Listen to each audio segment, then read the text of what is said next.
Steve Domenico in the Room podcast. Tonight, we are going live on my personal page, Domenico Steve, which I'm very excited about because never done that before. So people get to tune in that never tuned in before, that don't know that I go live every Wednesday night on New England MMA business page. Also, I'm going live on Instagram tonight, which is behind the scenes kind of view.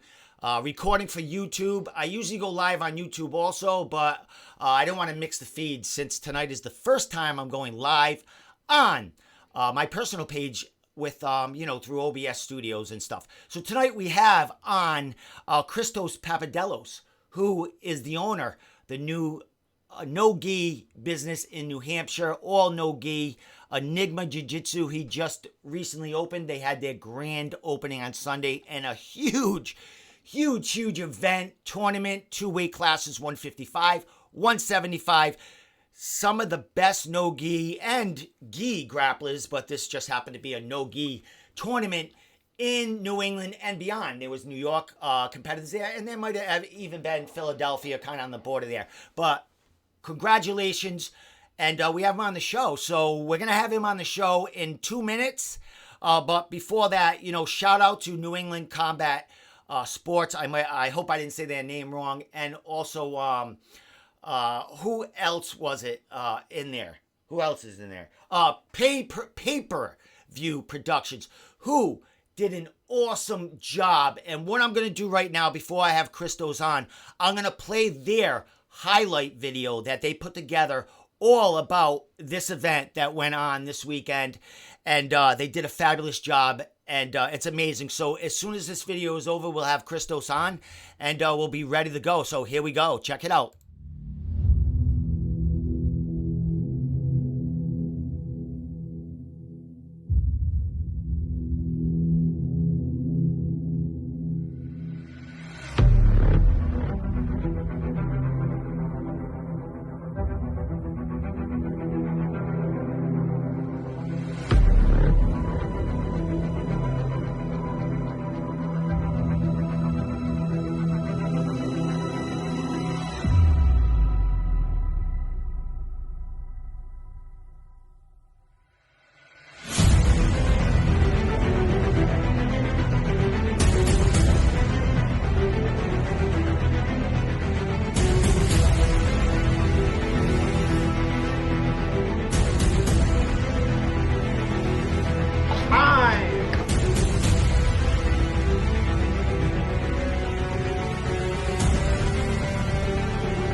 Set it up.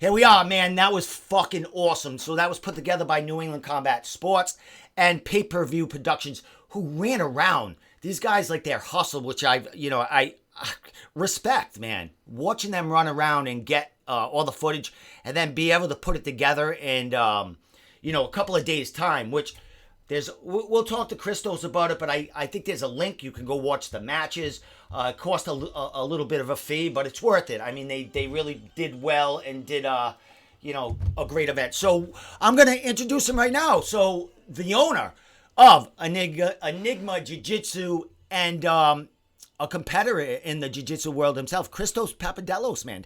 Christos, man, where are you? Let me get you on. Oh, wrong one. Sorry, man.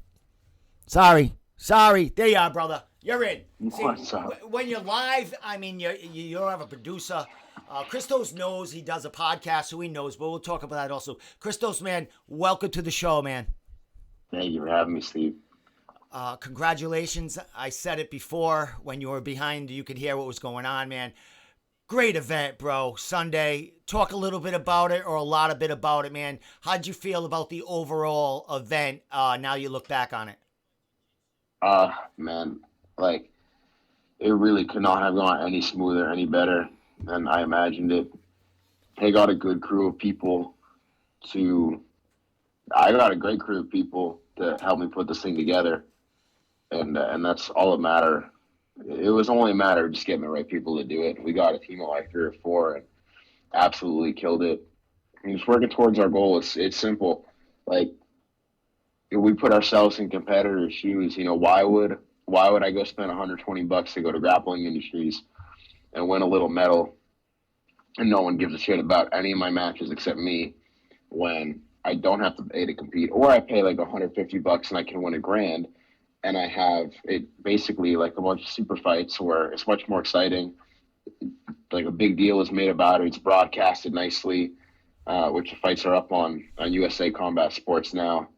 That's all stuff I would want as a competitor, and that's all we're trying to do is just put ourselves in the shoes of competitors. What do competitors want?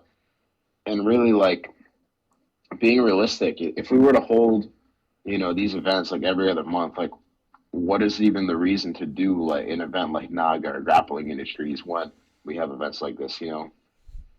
Exactly. Especially in COVID times. I mean, what I said online was like, watching this, I haven't watched, live competition, any form of live combat sport, since, March or so. I've been watching, of course, online or whatever. But to go watch it live, it was a breath of fresh air. It was like, I told you when I arrived and we were like, you were setting up and, you were watching the competitors warm up and stuff. It was a feeling of normalcy there, that there was a competitive spirit and feeling in the air. And it was something that I've missed as far as being a spectator and covering it.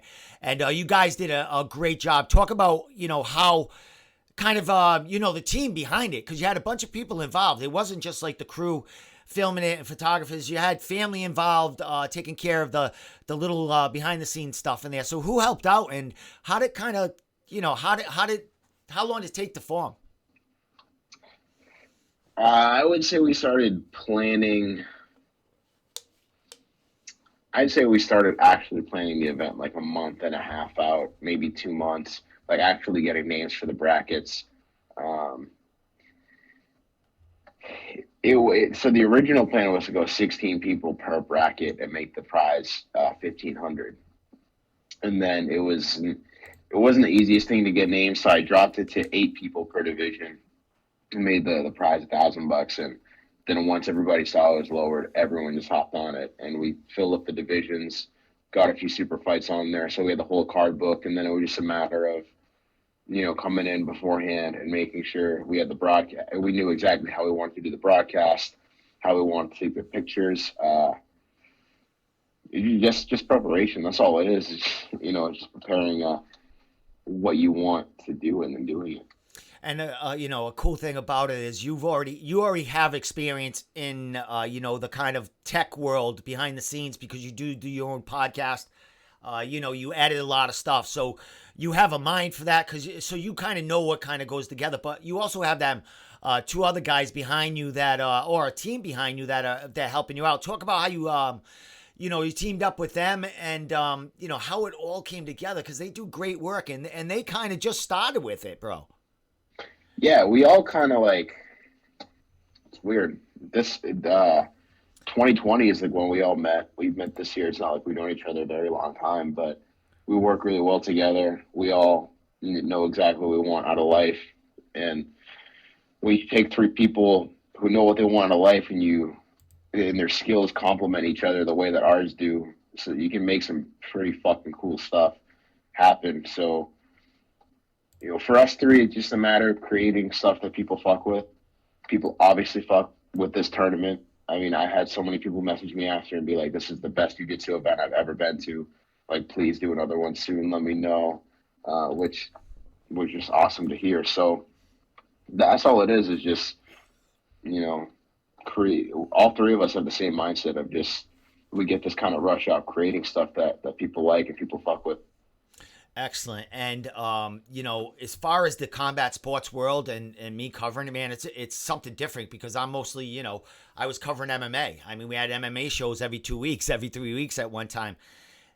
Jiu-jitsu still, even though it was diluted by, what went on in 2020, you guys were still getting some work in there, still getting some competition going, a few months after COVID, like really was there. Man, so, it's great to cover that. I mean, it's a whole nother world for me because when I was in that atmosphere, I know a lot of the competitors, a lot of it I don't know, but the atmosphere, a lot of these MMA fighters that I've covered, they fight. I mean, they're jiu-jitsu based. I mean, they do no-gi. So they were in there either super fights or, rolling in there and just getting their feet against some of the best should I say leg lock specialists, no-gi specialists? You're specialists at everything because there was submissions in every fashion in there. So I forgot my original question, but just talk, man. Yeah, everyone that came through was super talented. I was very impressed with everybody. We had some crazy matches, a crazy finish for the 155 division. Robert Robinson finished with like a flying triangle from the guy was on his knees, and he hit a flying triangle. Nick Fiore stepping up, like he didn't even know he was going to compete that morning, and then comes and competes and wins the division. He makes $1,000. We had some great action in the super fights. So it was just an absolutely perfect day, and I'm in the process now of setting up the next one. It's going to be either late February or early March. So we're looking at only like 8-9 weeks. And we're going to try to make another one happen. Hopefully, maybe even get some combat jiu-jitsu matches on the card as well, where open hand strikes are allowed. So, yeah. Dude, it's just a young group of entrepreneurs and fierce competitors too, because you're a savage. You had another dude there that is, a big representative of your new gym there, Enigma Jiu-Jitsu. You've been training with him for years. Jack Stapleton got into the competition. The guy, 135 soaking wet. He jumps into the 155 shocks, which he always does. Usually, he's fighting even heavier than that. Anything he can roll with, man. So how's it feel to be kind of potting it up and someone like that helping represent what you're trying to get going here? Yeah, I mean, you just said it perfectly. To have Jack come in teaching, it's great. The kid has been to every single tournament I've ever been to. Like, I've never been to a tournament and not seen him there. So, he is, in my opinion, probably the most experienced competitor in New England. I mean, I don't think anyone has more actual competition time than him. So to have him coaching is big.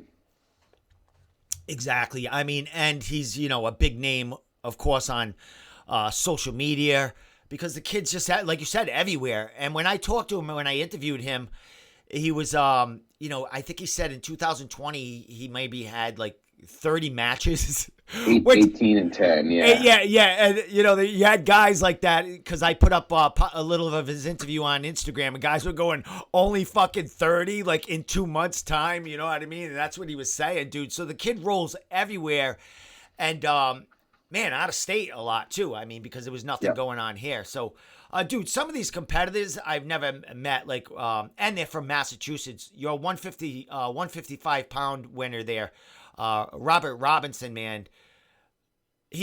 I submitted everyone, I do believe. Everyone he went against. Did he get the $300? Did he make $300 extra dollars?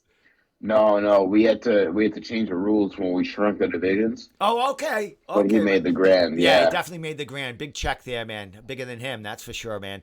So, someone like all the competitors were great, but when you have someone like that come in, is he like, is he ranked to probably win the thing, or are these guys all fairly, mostly kind of equal, or is there more, maybe a guy a little more dominant than the Yeah, most? I mean, Robert, don't get me wrong, is definitely one of the favorites, I believe. I had a match with him about a month ago at Mata Leon Invitational, and I ended up winning it overtime. But I recognized how skilled the kid was, and I was like, all right, I'm definitely gonna hit him up, and he was all for it. He was all for doing the show, and it's hard to say no when like the prize $1,000. Win 3 fights, you get $1,000. Like, it's not a bad deal. So I'm happy he came through, and yeah, he fought great. He's very talented. Excellent. A big story there was Rick Fiore coming in. And Nick Fury, yeah. yeah, I know you got to go in a couple of minutes, my man. I know you got a jiu-jitsu class getting going, man. You guys never stop. Let's Got talk. 8 Let's p.m., yeah. yeah, let's talk a little bit about Fiore coming in. Your buddy there, Santos. I can't say his first name. He's going to Placido, yeah. Thank you. Talk a little bit about that story and how Nick, got the opportunity on kind of 6 hours to jump in there and kind of save something, unless go ahead, take off. I forgot his last name. Barry. Yeah, Sorry. so Placido was supposed to have that 8th spot, and then the day before, he lets me know that his wife's in labor, they're having a baby, so he's not really sure about what's going to happen. And the day before, baby's still not here, and then he had the baby around the same time the tournament was going on, I believe. So, he would have never been able to make it, but Nick stepped up that morning, and then it just goes to show how talented Nick is. I mean, stepping up on a few hours' notice and then just thrashing everybody the way he did, just animal. Exactly, man. And I interviewed him after, and the cool thing was that his main training partners, Mr. Santos there. So they were kind of, Nick kind of knew the competition that was in there. So it was cool that he didn't go in like, it would have been interesting if he didn't know shit and he just came off the street. You know what I mean? Right. But same old same. I mean, great kudos to him, man. He showed his dominance and why he's a force to be reckoned with in MMA and jiu-jitsu in New England. Last thing, brother, I know you got to go. Connor Berry came in, super fight, fought Saul. We had to wait a little while. Saul had his entourage. I think there was a couple of limos drove in, waiting for him to come in. You know how it is. He's a good guy, but, it's great. He's a superstar. So anyway, how was it getting the super fights and having Connor, kind of a guy that is a good friend of yours and part of that camp also, put on a show for the folks. Man, it was so, like, I couldn't think of anyone to match Connor with. Anyone. And I was like, man, I'd love to get you a super fight, but like I really don't know who I'm gonna match you with there. I couldn't think of anyone. And then I don't know, one day I was just like, you know what, why don't I ask Saul? And Saul was down for it. So props to him for taking it. And it was the regulation was a bit lackluster. They were both very high level, so I think they both had a lot of respect for the other skill. But overtime was pretty entertaining. Connor ended up winning by escape time. Came very close to a rear naked strangle. He almost got, but yeah, it was a great overtime round for sure. Excellent. Very entertaining.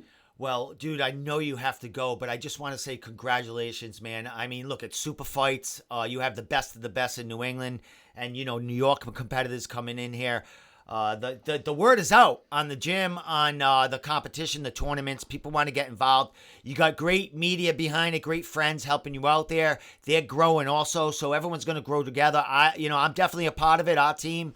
we'll be there. You know, I'll be there, always support you. And, man, good stuff, man. I fucking love it. I love learning these fighters and getting their story, man. And, dude, thank you. Have a great practice tonight. And, you know, we'll go another 10 minutes without you. And, you know, but we'll let you go now. Christos, Papadelos. Last thing before you go, social media again, for the people that might have just tuned in. Throw it out there, bro. Enigma Jiu-Jitsu Academy on Instagram, Enigma Jiu-Jitsu on Facebook, and C Papadelos on Instagram. That's where you can find us. Excellent. And it took me 4 interviews to learn Christos's last fucking name. That's all right. He told me at the tournament that he was gonna like leg lock me like 4 times in a row if I didn't learn it this time, but I did get it perfect. So I'm learning, my friend. I'm learning for an old man. So, brother, congratulations on your success leading off into 2021, and we'll be watching you, brother. You have a good night, man, and thank you so much for calling in, bro. Thank you as well. We'll see you at the next one. All right, man. Take care. All right. Take care. Later. Bye. Christos Papadelos, right there, man. Motherfucker. Great, good fucking shit, man. So, with that said, I just want to say a couple of things before we get going. I don't know how the stream is going on Facebook on my, on my personal page. I usually don't broadcast from here because I'm afraid of getting banned because I do play video. Sometimes I might have music. I swear a lot, and, you know, I drink beer, but this is disguised. Smith Anchor, thank you for this. My koozie, my personal koozie. I'm in a suit there, if you could say. Before I talk about 2 more points, I just like to say I will be getting a banner in the background made up. I'm not sure what it's going to be of. If it's going to be, you know, the Room Podcast, NewEnglandMMA.org in back, or our sponsors involved. I don't know what I'm going to do yet. If you like what you see, if you want me just to change up, if you like the background, you want me just get rid of this poster thing right here and just dress it up a little bit, I can do that too. I will take fucking opinions. I am not against critiquing my work and critiquing what's going on because I'm always changing. Like tonight, I'll show you. I'll switch right now. I switched. I went to a smaller screen here, and I like to just give a shout out to my partner from New England New England. Let me slow the fuck down. NewEnglandMMA.org. Lars Borson for making all these templates for me and me testing them. I'm still learning the game here. I got Restream, I think, that's going to stream to all the platforms at once. So I'm getting things together. So just let me show you my main one. This was, you know, when I have guests that I'm not doing a live podcast with, I would have them in this section right here. Like, let me remove that. I'm going to show you behind the scenes. That's all I'm fucking saying here. Where is it? I don't know how to change that. So with that, we'll just go back here. So, last thing. Travis Lazat, my other partner for NewEnglandMMA.org, put out a great article tonight. It just came out maybe 2.5 hours ago, highlighting Tyson Chatier from Top Game Management and the coach of New England Cartel. Tyson was named.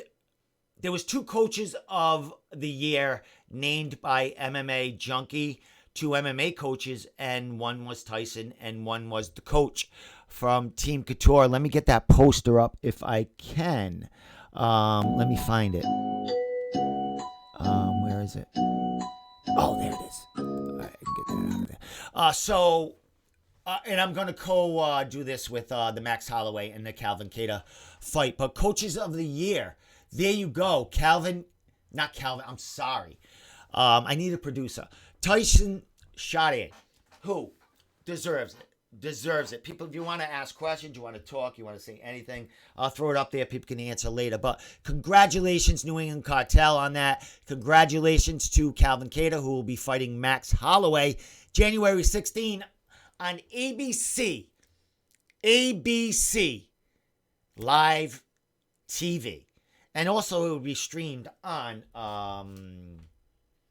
ESPN Plus, I do believe. So, 2 places to see it, but ABC. First fight back for the UFC in 2021. Our very own Calvin Kattar is headlining against Max Holloway. winner of this fight is definitely a title shot. Max Holloway has been sleeping on Calvin because all he's been talking about is a rematch with the champion. So, you know what I mean. Don't do that. But it's going to be a banger. It's going to be a banger. With that said, one last thing right here. Conor McGregor against Justin Poirier. I have posters of him too. I have personal stuff that's Walt Anderson sent me. I have autographed shit from. Did I say his name wrong? I of course I did. From him, and we can give some of that away, but not tonight. So, what are you thinking about this fight? Second time around, maybe 5 years later. What are you thinking? What are you thinking? No. I have, I'm sorry, I have Conor in this fight. I have Conor, and I'm just going to say because Conor's been training. It may be looking like he's fucking sipping proper 12. That's fucking illegal. Which he That's is. fucking illegal. But he's also training like a motherfucker. He's training this boxing. Conor is pretty good on the ground. You know, Gilbert Burns just talked about him, and I'm not just saying that he's good on the ground because Gilbert said that, but if you look back at his fights, not many hit the ground, but when they did, it wasn't terrible. He was exhausted against Nate Diaz, but he lasted. I mean, I think he didn't get fucking killed on the ground by Nate Diaz until the end of the fight when he was totally exhausted and got his face punched off. And who else was he rolling around with? Chad Mendes, that couldn't really take him down. He did, but he has great defense. And if you watch the Gilbert Burns video talking about Conor's takedown defense and just his all-around ground game, it's pretty interesting and it's pretty cool because I agree with most of it, with all of it, because I don't know any more to add to it. So, with that said, last thing is, before I go, is Dana. That's fucking 2021. illegal. That's fucking illegal. He is cracking down. That's fucking illegal. On illegal That's streams, fucking illegal. Facebook. That's on the fucking net. illegal. Let's face it, the New England, the UFC is worth billions, fucking billions, and he's worth hundreds of millions. You don't think he could come up with some way to fucking bury these guys, or at least hit them where it counts? Like he'll get the FBI, he'll hire these fucking computer wizards that'll fucking just melt them. I'm telling you, we'll still have illegal streams, but you're gonna have to be the king of the king, and we might have to pay for it as the people that don't want to pay the fucking $70. We'll be paying something for it. Maybe fucking porn on our live stream on random times, but it's worth saving $70 every 2 weeks. But with that said, last thing, Calvin Cater, Max Holloway on the 16th, free fight on ABC Network. With that said, I was live on Instagram. I will be posting this to our New England MMA YouTube channel tomorrow. It will kind of be everywhere. Check out Enigma Jiu-Jitsu. Go check them out on Facebook and on Instagram for all the fight footage, the match footage from the tournament this weekend. A lot of good stuff from that gym. A lot of great stuff from Pay-Per-View Productions and New England Combat. Check them all. The new trio. Check them out. Love them. I will be supporting them. With that said, we are the fuck out of here. I'm going to play Enigma highlight video one more time, and we're going.